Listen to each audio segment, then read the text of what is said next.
Bienvenue sur le plateau de TV78, deuxième numéro de Si on sortait, magazine pour vous accompagner pendant cette période de confinement censée durer jusqu'au début du mois de décembre.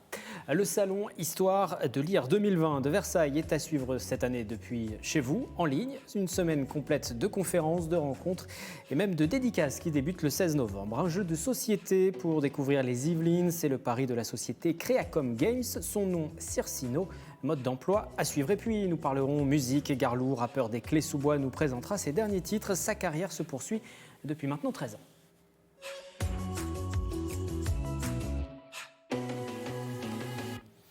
Et à suivre également une sélection cinéma autour de la Première Guerre mondiale et puis des mangas qui mélangent les genres avec des zombies à la cour de Louis XVI. Pour débuter, c'est Justine qui m'a rejoint. Bonjour Justine. Bonjour. Et bienvenue en plateau. Vous allez nous présenter aujourd'hui le nouveau titre, nouveau clip de Garlou. C'est un rappeur que l'on voit juste derrière moi, derrière nous, Saint-Quentinois. Son nouveau morceau s'appelle La Classe. Ce sont les enfants qui sont à l'honneur. Exactement, alors en fait, les enfants portent des noms de villes sur leur t-shirt et puis pour chaque refrain, on entend par exemple Marseille, c'est la classe, Lille, c'est la classe, etc. Le but, c'est de montrer en fait qu'en France, on a un métissage, nos religions, nos couleurs de peau et même nos cultures sont différents. Et Garlou explique que c'est cette différence qui fait notre force et ça, c'est la classe. Et on regarde tout de suite un extrait du clip. C'est pas mon frère si t'es raciste, non. Me serre pas la main, va jouer là-bas. Y'a toutes les couleurs sur la liste. Dans la famille, c'est la zeba. Tomate et peau blanche. Vanille, chocolat. Voilà ma vision de la France.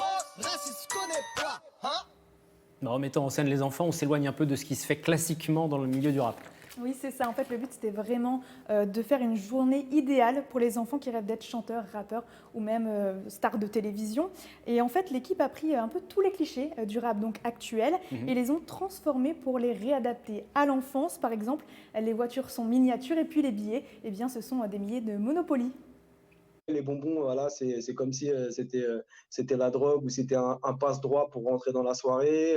Le champomis, c'est le champagne. On voit dans tous les clips de rap des rappeurs qui viennent avec des bouteilles de champagne et tout. Les nerfs, c'est les armes, parce qu'on voit beaucoup d'armes dans les clips de rap. Et bon, moi, c'était pas mon but de mettre des armes, mais c'était vraiment pour faire un clin d'œil et puis prendre un petit peu à contre-pied tout ça aussi. Alors Garlou mène sa carrière sur le département et même un petit peu au-delà. Hein, et il est issu de Saint-Quentin en Yvelines, des Clés-sous-Bois plus précisément, et il a voulu tourner dans les Yvelines aussi. Exactement, le clip a été tourné à Plaisir. Justement, les enfants étaient très attentifs. Hein, c'était, d'après le chanteur, comme un peu une journée au centre aéré. Et puis, les enfants se sont éclatés. Garlou a même quelques anecdotes pour nous. On a commencé à mettre les bonbons, à les positionner pour faire les scènes. Et en fait, les petits, ils ont tout mangé en même pas 10 minutes. Donc, du coup, on a dû remettre des bonbons. Voilà, j'ai cette anecdote. Après, il y a plein d'anecdotes. Hein. Ils ont cassé la piscine un moment. Les ballons, ils les ont tous éclatés avant qu'on tourne les scènes. Enfin, il y a plein de... Voilà, quoi. C'est des enfants, quoi. Ce sont des enfants et des enfants yvelinois, 100% yvelinois. Exactement, ils viennent des 4 coins du département, donc des Clés-sous-Bois, Plaisir ou encore Limay. Et ils ont répondu en fait présents suite à un casting sur les réseaux sociaux. Et ils sont assez fiers d'y avoir participé puisque le clip a eu 20 000 vues sur YouTube.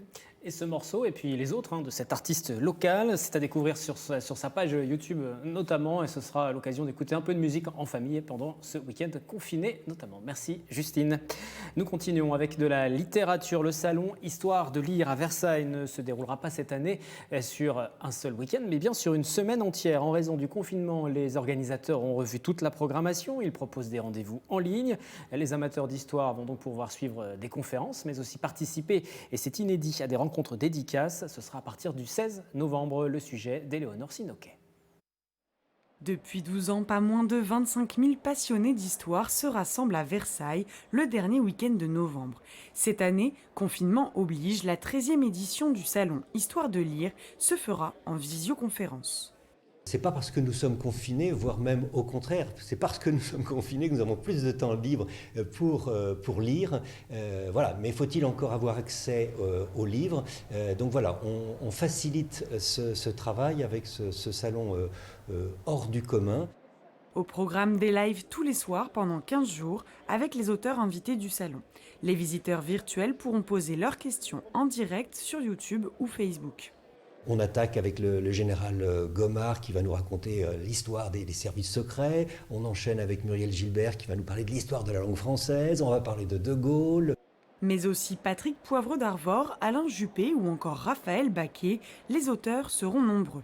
Pas de rencontre physique, mais les organisateurs ont souhaité conserver la partie dédicace. Vous envoyez un message pendant le direct et donc les auteurs que nous recevons dans un studio télé resteront 1 heure après pour signer tous les livres qui auront été commandés.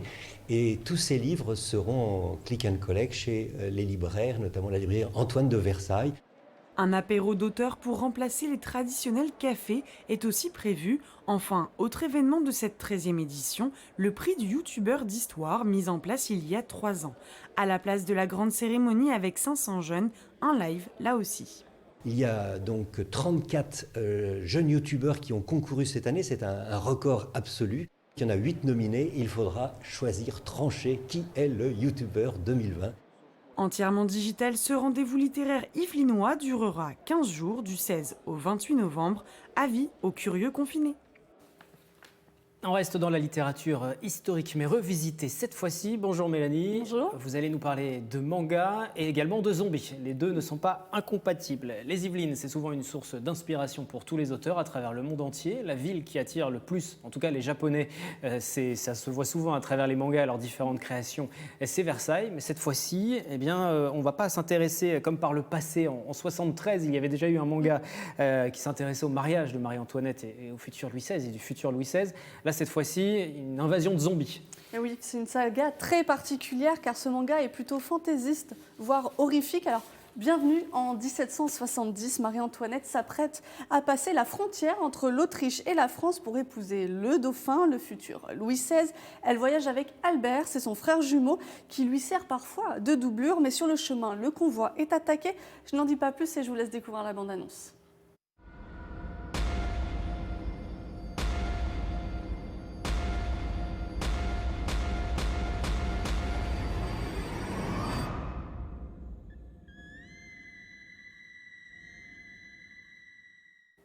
Un monde apocalyptique, Versailles of the Dead. C'est ça, la France, dans le manga, est petit à petit envahie de zombies, des personnages qui inspirent entre la série The Walking Dead, qui est inspirée du comic du même nom, World War Z, ou alors Thriller de Michael Jackson, on va ne citer que.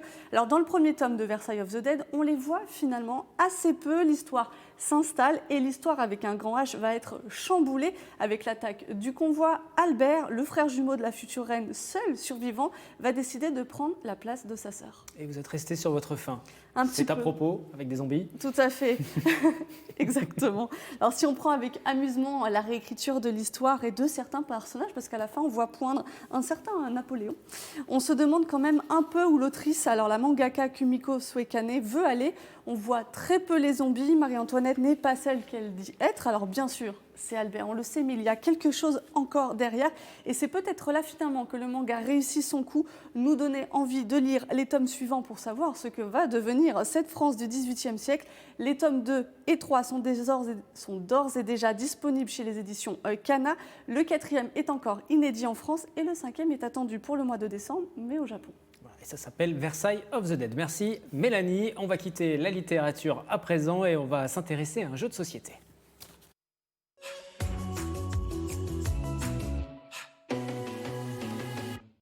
Et si on rentrait pour se retrouver en famille autour d'un jeu de société 100% yvelinois, Circino nous emmène parcourir le département à la recherche forcément d'un trésor, mode d'emploi avec Cécilia Katsongo. Faire découvrir le patrimoine des Yvelines tout en s'amusant, c'est le concept de la société familiale Créacum Games. Depuis le 1er novembre, une nouvelle édition yvelinoise de Circino, le chasseur de trésors, est disponible en vente dans les magasins du département. Thoiry, Guyancourt, Trappes ou encore Chatou, ce sont 36 communes sur 262 qui ont été retenues pour ce jeu. On a demandé au conseil départemental de choisir 12 grosses agglomérations, 12 moyennes et 12 petits villages, de manière à ce que chacun puisse s'identifier. Ce matin-là, les créateurs de Circino ont fait découvrir leur jeu aux enfants du centre aéré de Maison Lafitte.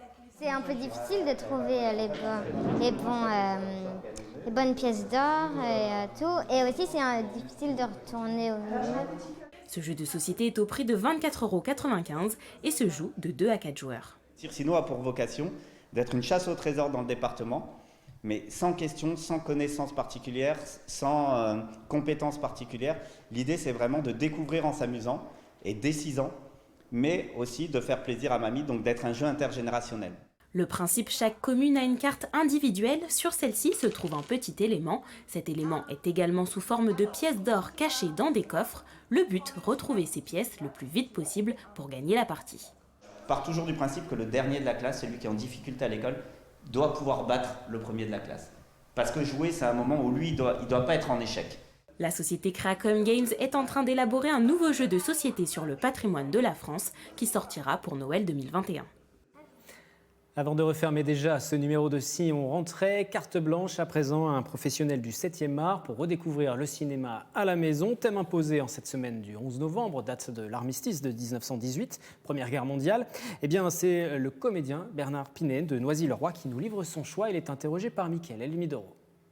Pour l'anniversaire de l'armistice du 11 novembre, parmi les très nombreux films sur la guerre de 14-18, j'ai choisi un film qui est considéré comme l'un des chefs-d'œuvre du cinéma mondial. Il s'agit de La Grande Illusion de Jean Renoir, avec dans les rôles principaux 3 grands acteurs de l'époque. Jean Gabin qui, pour l'anecdote, a fortement soutenu le film qui a eu beaucoup de problèmes à se monter. Pierre Freinet en aristocrate, Erich von Stroheim en militaire allemand psychorigide qui porte une minerve. Aucun combat dans ce film sur la guerre qui dénonce le nationalisme et l'antisémitisme. C'est une histoire d'évasion où sont confrontés un ouvrier, des militaires, des aristocrates, un couturier, fils de banquier juif, un acteur et un ingénieur. La Grande Illusion est un film d'hommes qui réunit des personnages d'origine et de conditions très diverses. Mais c'est aussi un film d'amour entre un soldat français et une paysanne allemande. Dans son chef-d'œuvre, Jean Renoir expose la richesse d'hommes emprisonnés par la guerre et la condition humaine, où les affinités et les différences de classe sociale ne résistent pas aux besoins intrinsèques d'amitié et de fraternité.